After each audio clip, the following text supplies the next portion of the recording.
Est-ce qu'on ne se dirigerait pas vers un bipartisme à l'américaine avec d'un côté un grand parti démocrate avec Emmanuel Macron à sa tête et de l'autre un grand parti conservateur, les Républicains, avec Éric Zemmour à sa tête? Il y a 2 semaines avec Valron, on s'est rendu au campus de la majorité à Avignon où on a eu la chance d'interroger des ministres comme Marlène Schiappa, Elisabeth Borne ou encore Jean-Michel Blanquer. La vidéo avec Marlène Schiappa est sortie lundi. Dedans, je l'interroge sur les relations entre les médias et les politiques. Si tu l'as pas vu, je t'invite bien sûr à aller la voir, mais dedans j'interroge notamment la pertinence qu'aurait Marlène Schiappa à être présente sur un show TV comme TPMP.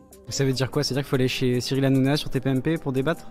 Par exemple, pas forcément, c'est pas la réponse à tout, mais ça peut être un des exemples. On n'a pas réussi à trouver le nouveau format de débat qui intéresse. Pour Marlène Schiappa, c'est simple, elle va là où il y a de l'audience. Pour elle, l'émission n'est pas parfaite, il faudrait d'ailleurs pour elle des émissions politiques beaucoup mieux pensées et qui intéressent plus. Bon, c'est toute l'ambition du crayon, et j'espère que nos vidéos vous plaisent déjà.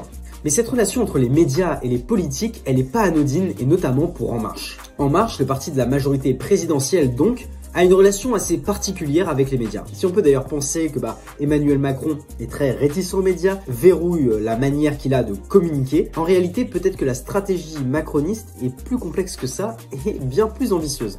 Macron a fait sa campagne 2017 sur l'opposition progressiste conservateur. Ainsi, son ennemi n'était pas quelqu'un de droite ou d'extrême droite, quelqu'un de gauche ou d'extrême gauche, mais bien les conservateurs, le camp conservateur, le camp extrême conservateur, le camp qui se replie sur lui-même, et donc il avait désigné son ennemi comme Marine Le Pen. Or, Marine Le Pen est la digne héritière du Front National, maintenant appelé Rassemblement National.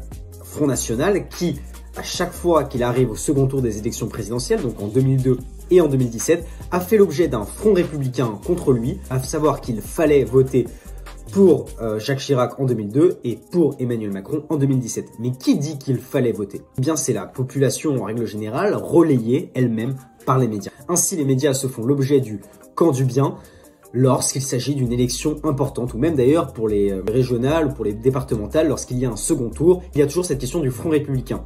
C'est difficile donc pour un média de ne pas soutenir ce front républicain, de ne pas se situer dans le camp du bien. Ainsi, Emmanuel Macron, en opposant progressiste et conservateur, en réalité se met dans le camp du bien.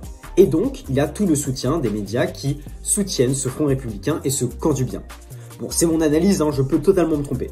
Une fois qu'on a compris ça, on comprend toute l'importance pour le parti présidentiel d'être sur le devant de la scène et donc au devant même des médias. Parce qu'en réalité, bien qu'Emmanuel Macron veuille opposer conservateurs et progressistes, dans les faits, ce n'était pas vraiment le cas. Aujourd'hui, en France, jusqu'ici, il y a toujours eu la France insoumise, d'extrême gauche qui a un gros pouvoir à gauche, on dit d'extrême gauche, mais qui représente quand même aujourd'hui une grande partie de la gauche, le PS, En Marche, les LR et l'extrême droite représentée par le Front National. Or, on voit aujourd'hui que c'est en train de bouger. C'est quelque chose qui m'a frappé et que j'ai remarqué, c'est la volonté qu'a En Marche de devenir un grand parti dit démocrate. Ainsi, il y aurait les démocrates, les progressistes, plutôt à gauche ou au centre droit, et de l'autre, les conservateurs. Mais qui irait à la place des conservateurs? Eh bien, c'est justement là qu'un nouveau personnage entre en scène, et c'est Éric Zemmour. Éric Zemmour parce qu'il convient aussi bien à une partie très extrême droite qu'à une partie conservatrice, mais pas non plus sur tous les plans. Ainsi, même si certains le situent à l'extrême droite, je pense qu'en réalité, il pourrait être beaucoup plus rassembleur que ce que certains ne l'imaginent. Pourquoi?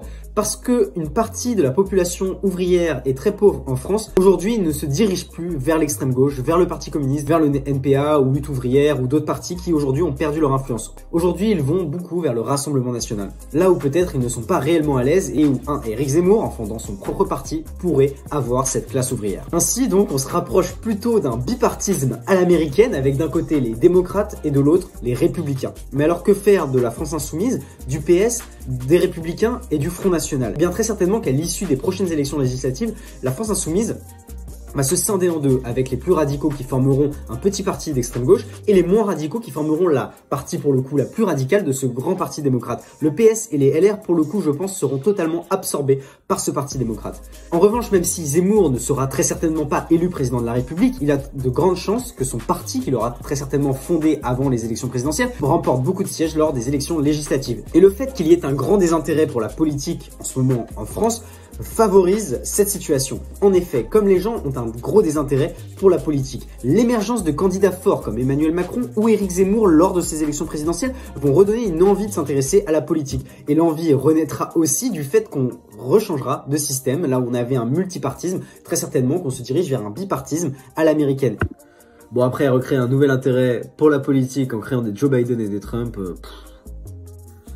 Après, c'est difficile de dire si ce bipartisme est d'une réellement souhaitable en France et de deux, est-ce qu'il fera sens?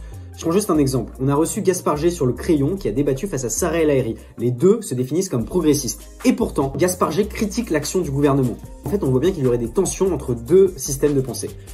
Est-ce que c'est possible qu'un parti survive avec des tensions à l'intérieur aussi franches et aussi nettes? C'est pour ça que ma théorie n'est pas forcément viable. De même, on peut penser à Blast, un média de gauche qui se revendique de gauche, qui critique l'action du gouvernement et qui a pourtant de nombreux abonnés. Beaucoup de Français donc sont contre l'action du gouvernement et seraient donc potentiellement contre ce grand parti démocrate. Pour autant, ça ne veut pas dire qu'ils voteraient pour un Éric Zemmour, quelqu'un de très conservateur. Peut-être que ce bipartisme n'existera jamais, peut-être n'est-ce qu'une futilité de l'esprit. En tout cas, moi ça me fait marrer d'imaginer ça. Dites-moi vous ce que vous en pensez. Bisous, abonne-toi.